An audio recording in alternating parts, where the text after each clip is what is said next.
CBS News Bay Area Afternoon Edition with Ann Mekovic. Right now on the afternoon edition, breaking news. 2 children are dead after a shooting at a Catholic school in Minneapolis. Law enforcement says the shooter fired through the windows of a church during a mass to mark the first week of school. Here's what we know right now. According to local law enforcement, the shooter died from a self-inflicted gunshot wound.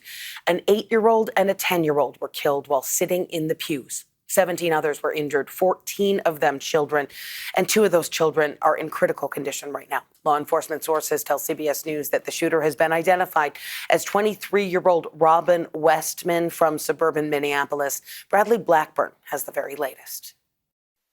Families walked hand in hand with their young children, taking them away from Annunciation Catholic School after a shooting this morning. A heavy police presence is at the South Minneapolis school as the investigation begins into what happened.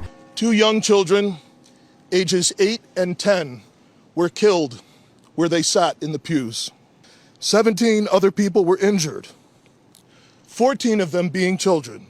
Minneapolis Police Chief Brian O'Hara says the shooting occurred as a mass was in progress with students. A gunman approached on the outside, on the side of the building, and began firing a rifle through the church windows towards the children sitting in the pews at the mass. The shooter, a male wearing all black, died of a self-inflicted gunshot wound.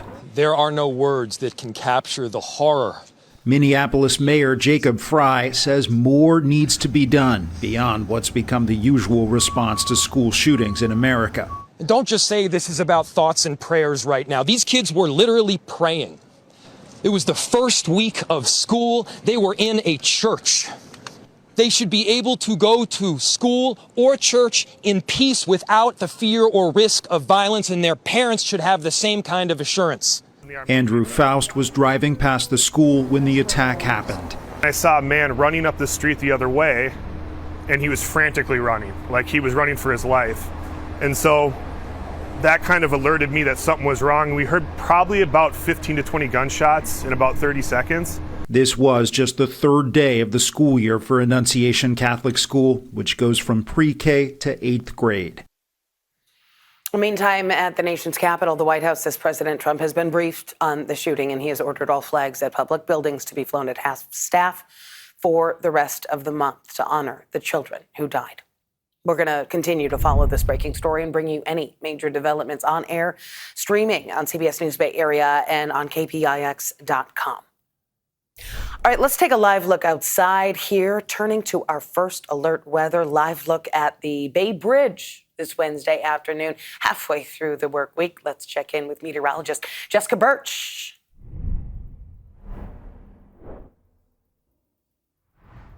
We're halfway through the week so far, and as we head into the next couple days, we're gearing up for some warmer weather right around the corner.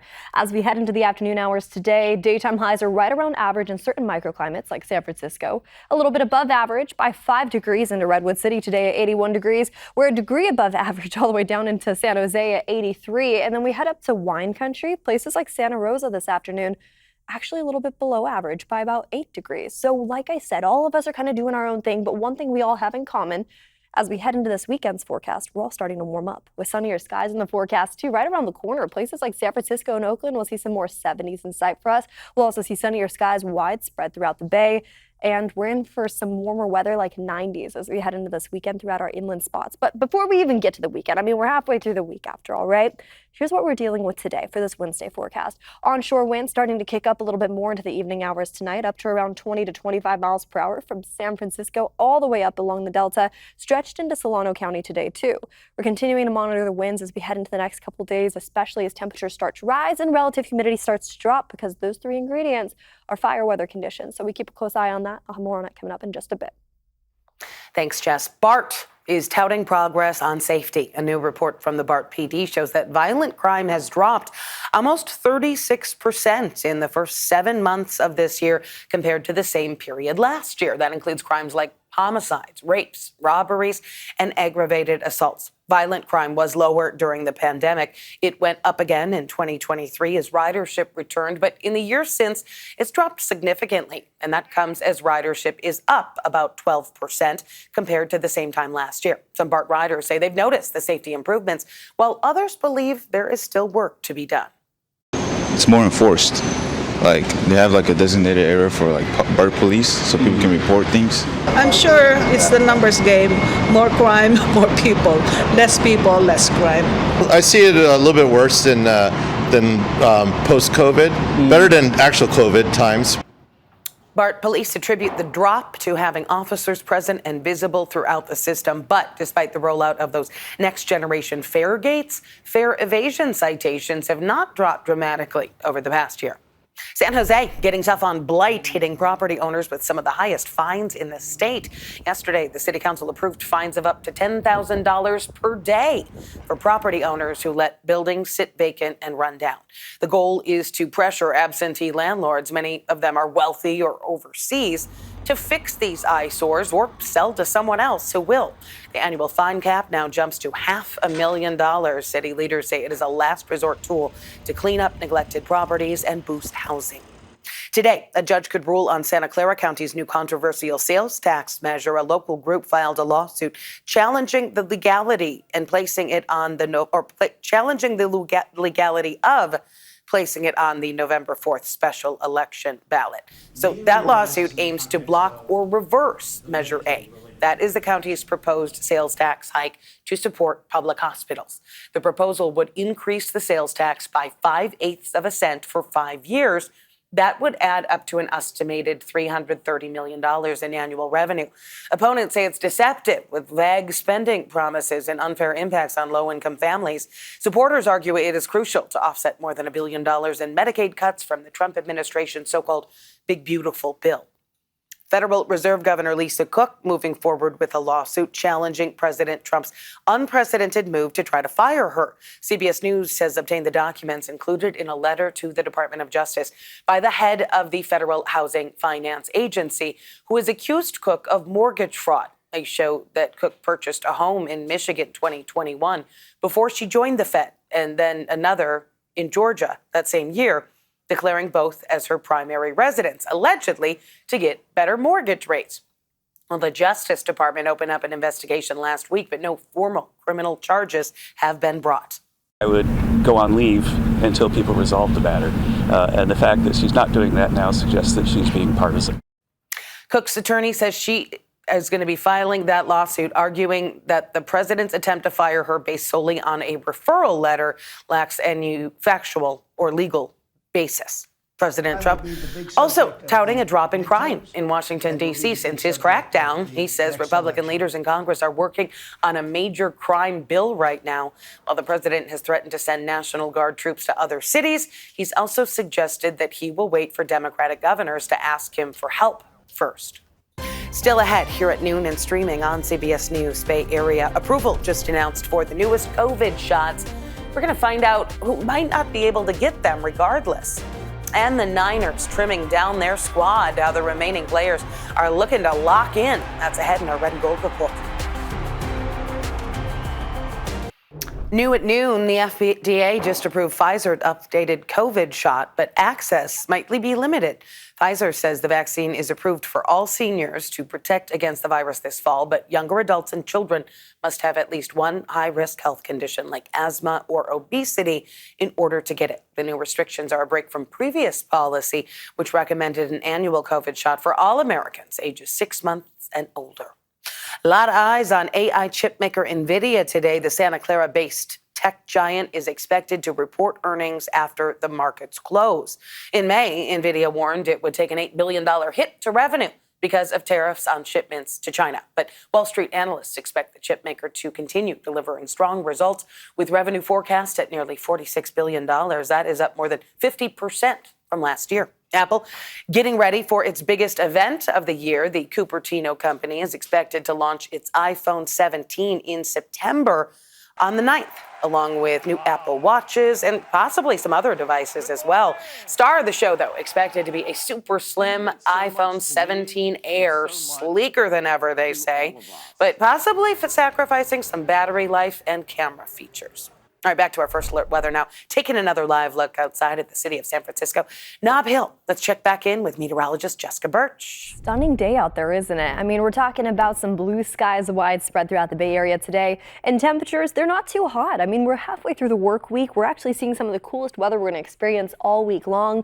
We're in for a bit of a warm-up as we head into this weekend as high pressure starts to creep in, but we'll get there in just a second. I'll show you the 7-day model, and it's not that scary. However, as we head all the way up into the North Bay, let's give some love to our friends up into wine country. Temperatures today a little bit below average, which is good news, but we do have some stronger winds in the forecast into the evening hours tonight. Anywhere up to around 20-mile-per-hour winds, mostly pushing to the north and the northeast off in that direction. You make your way down into the Santa Clara Valley, it looks pretty similar. I mean, daytime highs also sitting in the low 80s, close to the upper 70s up in wine country. We have 60s along the coast, 60s all the way over into the city of San Francisco. It's going to be a great day to get out there and get some fresh air for the most part, but I'll show you what's going on up in the North Bay in just a second when it comes to air quality. As the winds start to kick up a little bit more, of course, that's been the big issue the past couple days when it comes to the picket fire smoke. A lot of poor air quality off into that region. We're still keeping a close eye on those conditions in the evening hours tonight as those winds start to ramp up to around 15 to 20 miles per hour. That's also the case in Solano County and Contra Costa County too. But some of those areas up closer to Calistoga, Howell Mountain, and just all throughout places like St. Helena. Be very careful out there today as we're continuing to monitor that air quality. Right now, monitoring it, we're seeing unhealthy conditions in those communities for sensitive groups. Now, as we head into the afternoon hours today for the rest of the Bay Area, we're in for a treat. Most of the daytime highs off into the East Bay today are sitting below average. So we're sitting in the 80s today, low 80s for the most part. Sunny skies still, which is great. This feels like a very mild day, but we start to see that heat build as we head into this weekend. Back into the 90s as we head into Saturday and Sunday, and then we start to average out back into the 80s into early next work week and school week. That's also the case along the Bay too. I mean, low 70s for now, quickly turning into upper 70s heading into Saturday and Sunday. Cloudy skies around the corner as we head into next Monday. Back to you. Thanks, Jess. The 49ers return to practice today, and the field is not going to be as crowded as it was during training camp. Vern Glenn explains in our Red and Gold report. This is the Audi Red and Gold report. Tuesday was cutdown day in the NFL, which means the 49ers trimmed their roster down to 53 players as they get ready to begin the regular season. Here's a look at some of the notable players who were let go. Running back Jeff Wilson Jr., linebacker Curtis Robinson, and receivers Robbie Chosen and Tariq Owens and Russell Gage. For those who did make the initial final 53, the goal is real simple. We have a team that can do it and go all the way, and we got new guys on the team, new faces, and we all have to learn each other and get ready to go on this journey. It's a long journey, 18 weeks of football, then playoffs, and then obviously we're going to be playing in the stadium a bunch this year, so we can get used to it, and hopefully we can be playing in it at the very end as well. With the Red and Gold report, I'm Vern Glenn. Still ahead, high fashion for a worthy cause. We're going to meet a Bay Area designer who felt a calling to help children battling critical illness. San Francisco's Union Square set to play host to a high fashion event tonight. It is all about children who are battling critical illnesses. One iconic Bay Area designer digging into her private connection to donate some of her creations. Lorena Ayub sat down with her and learned why she felt a calling to get involved. Every dress tells a story of creative couture. And for renowned designer Lily Sammy, each one reflects a chapter of her 50-year career.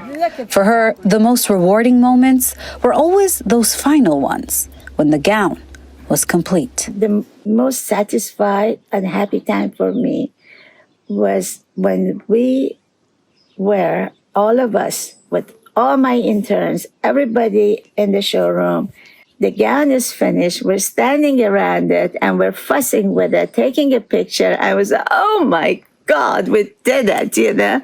That to me was so wonderful. It just warmed my heart.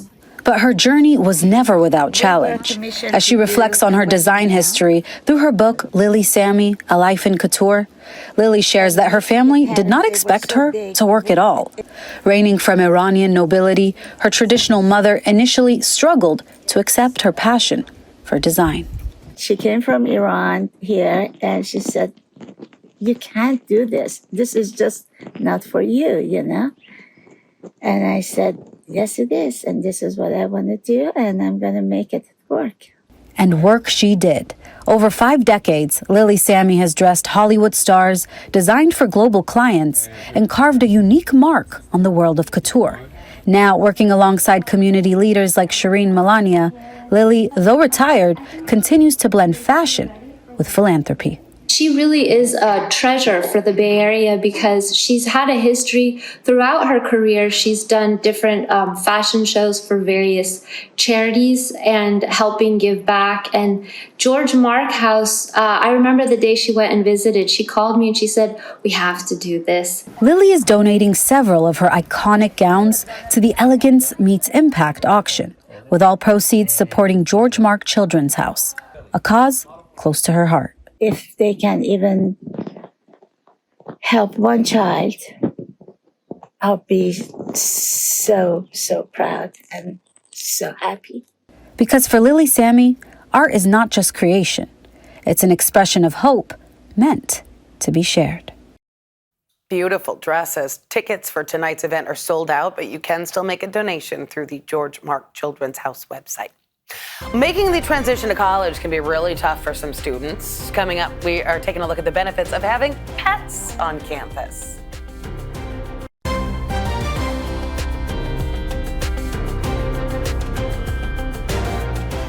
Well, there are some new policies allowing new or familiar friends at some colleges across the U.S. More universities are allowing pets in campus dorms. They can help reduce stress, anxiety, and homesickness. This school in Colorado allows pets in 3 of its residence halls. They have to be at least 6 months old and under 40 pounds. The pet policy is part of why nursing student major Molly Cheer chose to attend. She loves coming home to Louie, who eases her stress. I think it's just how unconditionally they love, regardless of what you're going through. They just want to be your center of attention, and that takes your mind off of everything. I bet he does. Of course, colleges with pet-friendly dorms do have to weigh the impact of those animals, including safety concerns, noise issues, and cleaning considerations. But yeah, just throw a litter box in that dorm and you're good to go. I'm all for it. Anything that would help ease the massive overcrowding at our Bay Area shelters, which is a real problem.